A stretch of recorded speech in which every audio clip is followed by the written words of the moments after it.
Hello guys, क्या हाल चाल है। तो भाई जानता हूँ भाई वीडियो काफ़ी लेट आ रही है। काफ़ी दिनों बाद मैं वीडियो बना रहा हूँ, बट मतलब बैकग्राउंड देखो ना, कितना भाई तुम्हारे ने कितना काम किया है। बैकग्राउंड वगैरह चेंज करवा दिया है बढ़िया से। वही जो बेकार वाली वाइब आ रही थी, मतलब अच्छा नहीं लगा कि हाँ हॉरर स्टोरी सुना, तो भाई हॉरर लगना भी चाहिए ना बैकग्राउंड।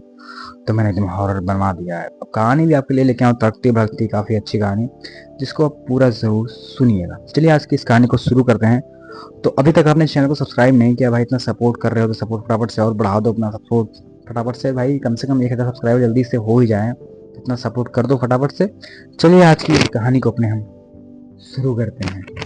दोस्तों कहानी बेसिकली है उसके पिता की और एक बेटे की। पिता जो रहता है थोड़ा सा बीमार टाइप का रहता है, मतलब थोड़ा पैरालाइज होता है, उसके पैर जो है काम नहीं कर रहे होते हैं। और भाई वो दो ही लोग रहते हैं।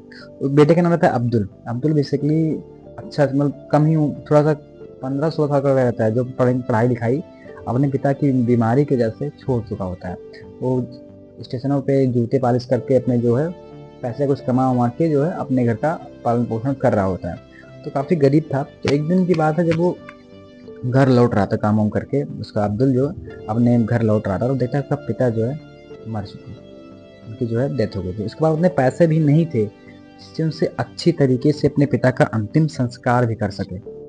तो भाई उसे किसी तरह वो एक छोटे से कब्रिस्तान में किसी की तरह भाई जुगाड़ उगाड़ करके दफनाने का वहाँ पे प्लान करता है। तो उसको लेके जाता है कि वहाँ उसकी फैमिली में भी कोई रहता नहीं कि हाँ कोई रिलेटिव हुआ, कोई कुछ नहीं, ऐसा अकेले जाके अपना खुद ही फावड़े से गड्ढे वड्ढे वगैरह खोदता है। जैसे मुसलमान में होता है बेसिकली, मुसलमान में जो वो दफनाते हैं, हिंदू में होता था कि भाई जला देते हैं, लेकिन उसमें दफनाते हैं।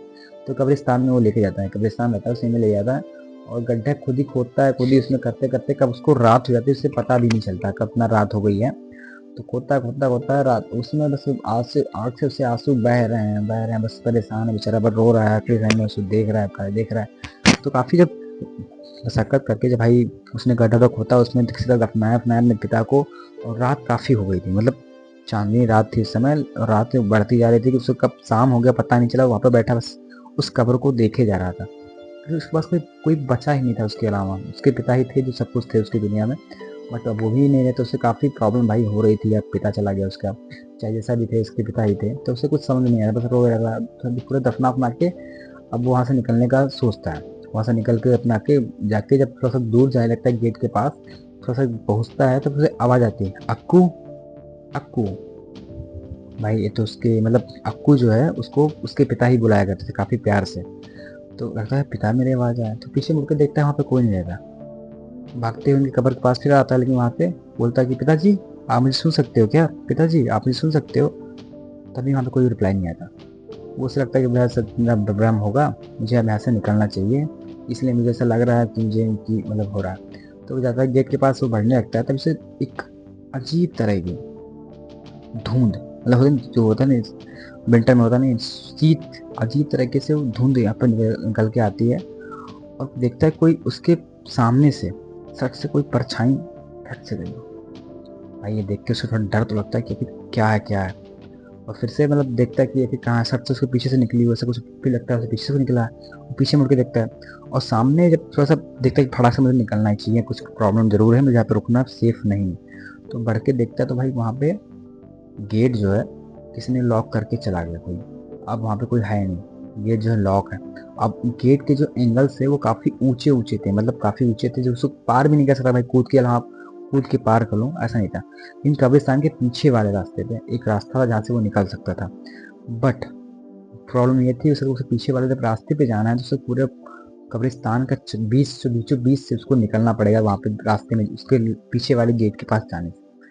अब उसके पास वही ऑप्शन था नहीं भाई, अब पीछे वाले पे ही जाना पड़ेगा, वहाँ से कूद भी नहीं सकता, काफी ऊंचा जो था ना वो एंगल, जो वो लगे थे लोहे के एंगल, वो काफी ऊंचे थे, तो इसलिए वहाँ पे वो पहुंच भी नहीं सकता। इसलिए उसने सोचा कि भाई किस तरह निकलते हैं यहाँ से, और भाग, तो बस वो अपने कदम को बढ़ाए बढ़ाए जा रहा था। तभी उस रास्ते में देखा कोई एक औरत बैठी वहाँ पे, ऐसे घुटनों के बल बैठी, ऐसे सिसक रही हो, रो रही हो, मतलब सिसक रही हो।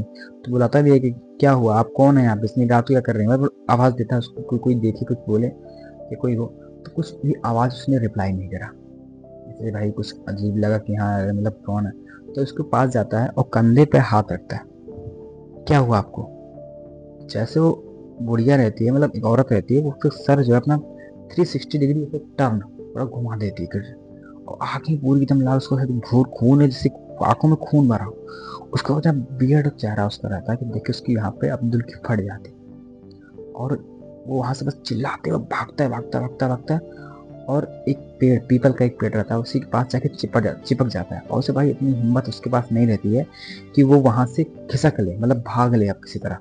वो बस वहीं पे बैठा रहता है, और फिर जो शीत थी, जो धुंध थी, वो बढ़ती गई, और धुंध में फिर से वही परछाइयाँ, कोई एक औरत भाग रही है, उसके पीछे कोई बच्चा भाग रहा है, फिर एक औरत भाग रही है उसके पीछे, लेकिन वो औरत वहीं जाके सामने, जिस उसके अब्दुल के सामने जाकर रुक जाती है और अब्दुल की तरफ आने लगती है।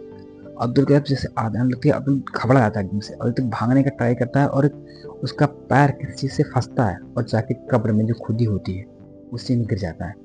अब भाई उससे कुछ समझ नहीं आ रहा होता है कि अरे मैं कब्र में कैसे गया, और कब्र से काफ़ी निकलने का प्रयास करता है कि कैसे निकल के निकलूँ यहाँ से, बट ऐसा कोई लगता है कि उसे कोई पीछे से खींच रहा हो, तो पीछे मुड़ के देखता है तो वही औरत जो सामने से आके उसे उसी कब्र में धंसा रही हो, जमा रही हो, उसे कुछ ही बस किसी तरह बस शरीर में ताकत भी लगा लगा के वहां से निकलने का सोचता है।